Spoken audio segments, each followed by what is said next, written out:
Hi friends, మీరు చూస్తున్నారు ఇది దుబాయ్లోని అబ్రా అంటారు. ఇది దుబాయ్ నుంచి దేరాకి వెళ్ళడానికి కనెక్టింగ్ అవుతుంది. సో మేమైతే దుబాయ్ నుంచి ఇటు దేరాకి వెళ్తున్నాము ఫ్రెండ్స్తో కలిసి. సో దీని ఛార్జెస్ వచ్చేసి 100 dirham ఉంటుంది ఓన్లీ ఇక్కడి. చాలా బాగుంటుంది. ఈవినింగ్ టైం అయితే మేము వెళ్తున్నాము అరౌండ్ 8 PM అట్లా. ఇది ఒక 10 minutes అయితే మనకు పడుతుంది అటు నుంచి ఇటు రావడానికి. చూడండి వాటర్ అయితే ఎంత బాగున్నాయో. ఇలాగే చాలా షిప్స్ ఇందులో వెళ్తూ ఉంటాయి. చాలామంది ప్రయాణిస్తారు అటు నుంచి ఇటు. లగ్జరీ షిప్స్ కూడా ఉంటాయి, కొంతమంది ఇట్లా బయటకు వెళ్ళి తిరగడానికి కూడా. సో ఇదైతే చాలా సింపుల్గా బయటే కూర్చొని చూడొచ్చు. చాలా వ్యూ చాలా బాగుంటుంది. వీళ్ళైతే మాతో పాటుగా వస్తున్నారు ఈ పడవ ఇక్కడ నుంచి. చూడొచ్చు, నేను కొంచెం క్లోజ్ చేస్తున్నాను. సో ఇక్కడ ప్రతి షిప్కి కూడా పైన ఇక్కడ జాతీయ జెండా అనేది అయితే ఉంటుంది. సో షిప్ల పైన కాదు, బిల్డింగ్ పైన కూడా చాలామంది పెట్టుకుంటారు. ఇది వాళ్ళంతా కూడా వాళ్ళ దేశానికి ఎట్లా అయితే రెస్పెక్ట్ అయితే ఇస్తారు చూడొచ్చు మనం. సో మనమైతే ఆల్మోస్ట్ ఇక్కడ దేరకు వచ్చేసాము, అంటే ఇటు సైడ్ వచ్చేసాము. ఇక్కడైతే వెళ్ళి పార్క్ చేస్తాడు వీడు పడవ. సో మేమైతే వచ్చేసాము దేరాకి. ఇక్కడ మన పడవ అయితే ఇక్కడ పార్క్ చేయబోతుంది. సో అటు నుంచి మీరు చూడొచ్చు, ఇది గోల్డ్ సిక్ ఏరియా అన్నట్టు. ఓల్డ్ బలాదియా స్ట్రీట్, గోల్డ్ సంబంధించి మొత్తం ఇక్కడే ఉంటుంది. సో మా ఫ్రెండ్స్తో కలిసి అయితే ఇలా బయటకు వచ్చాము. షాప్స్ అయితే చూడండి ఎంత బాగున్నాయో. స్ట్రీట్స్ అని ఇక్కడ సేమ్ మన ఇండియా లాగానే ఉంటుంది, హైదరాబాద్ లాగా.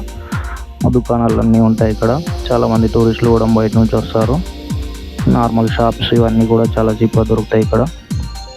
ఇవన్నీ లొకేషన్స్ అనేది చూపిస్తున్నాయి. సో షాప్స్ అన్నీ అయితే ఇలా ఉన్నాయి. పబ్లిక్ కూడా చాలా ఎక్కువ ఉన్నారు. చూస్తున్నాం మనం బంగారం షాప్స్ ఇట్లా బయటనే ఉంటాయి, చాలా ఓపెన్గా పెడతారని, చాలా బాగా అనిపిస్తాయి. ఇది గోల్డ్ సోక్ ఏరియా అన్నట్టు. చూడండి ఇది బంగారం ఎంత పెద్దగా ఉందో. డ్రెస్ ఇది కూడా చూడండి ఎంత పెద్దగా ఉందో. పెద్ద రింగ్ అయితే ఉంది, చాలా ఒక 50 kgs అట్లా ఉంటుంది. ఇది డ్రెస్ కూడా చూడొచ్చు, బంగారంతో తయారు చేసింది. బ్యాగ్, హ్యాండ్ బ్యాగ్ మొత్తం అయితే బంగారంతో చేసింది అయితే ఉంది. మేమైతే అందరం ఇలా చూస్తున్నాము. ఫోటోలు దిగుతున్నారు చాలామంది ఇక్కడ చూడొచ్చు. చాలామంది అయితే ఇక్కడ వచ్చి ఫోటోలు దిగుతారు, షాపింగ్ చేస్తారు చూడొచ్చు. సేమ్ ఒక మన మార్కెట్ అయితే ఎలా ఉంటుందో ఇది కూడా గోల్డ్ మార్కెట్ లాంటిది అన్నట్టు. వందల వేల షాపులు అయితే, బంగారం షాపులు ఇక్కడ ఉంటాయి. మంచి మంచి కొంచెం తక్కువ కూడా దొరుకుతాయి అనిపోవచ్చు బయట కన్నా. చూడండి ఇట్లా నెక్లెస్లు ఇట్లా అయితే పెట్టారో, అన్నీ ఎంత బయట ఎంత ఫ్రీగా వదిలేసారో చూడండి. అందరూ అయితే బయట నుంచి చూడొచ్చు. షాపింగ్ చేసే వాళ్ళు అయితే షాపింగ్ చేస్తారు. ఈ స్ట్రీట్ ఎంత పెద్దగా అనిపిస్తుందో అన్నీ గోల్డ్ షాప్స్ అన్నట్టు. అదంతా దేరా దుబాయ్లో ఉంటుంది, గోల్డ్ సోక్ అని. ఇదైతే కుంకుమ పువ్వు, ఇలా ఇవి కూడా అమ్ముతారు ఇక్కడ అన్ని షాప్స్ అయితే. నేను కొన్ని కవర్ చేస్తున్నాను. చైన్స్ చూడండి ఎలా ఉన్నాయి, ఎంత బాగున్నాయో. రింగ్స్ ఇవన్నీ కూడా అన్ని జ్యువెలరీస్ అని అయితే షాప్స్ అన్నీ మొత్తం అవే ఉంటాయి ఇక్కడ చూసినట్టయితే. సో ఫారినర్స్ అయితే అందరూ వస్తారు. ఇక్కడ రేట్స్ అనేవి కూడా మెన్షన్ చేశారు. మేమైతే లోపల మొత్తం తిరగడానికి అయితే వెళ్తున్నాము సరదాగా. సో చూడండి షాప్స్ అయితే ఎలా ఉన్నాయో. బంగారం అంతా బయట ఎలా పెట్టేశారో. అన్నీ నార్మల్ నైట్ కూడా అలాగే వదిలేస్తారు. ఇదైతే బంగారంతో తయారు చేసిన అన్ని జ్యువెలరీ షాప్స్ అన్నీ అయితే చూడండి. ఇది కూడా ఒకటి గేమ్ ఆడుకోవడానికి ఉంది ఇక్కడ. సో ఈవినింగ్ అయితే చాలా బాగుంటుంది ఇక్కడ. చాలామంది బయట నుంచి అయితే వస్తారు చూడడానికి. పెద్ద మార్కెట్ కాబట్టి చూడొచ్చు అన్నీ. ఇది కూడా గోల్డ్తో సంబంధించిన అన్ని గోల్డ్ సంబంధించిన స్ట్రీట్ అయితే అంతా.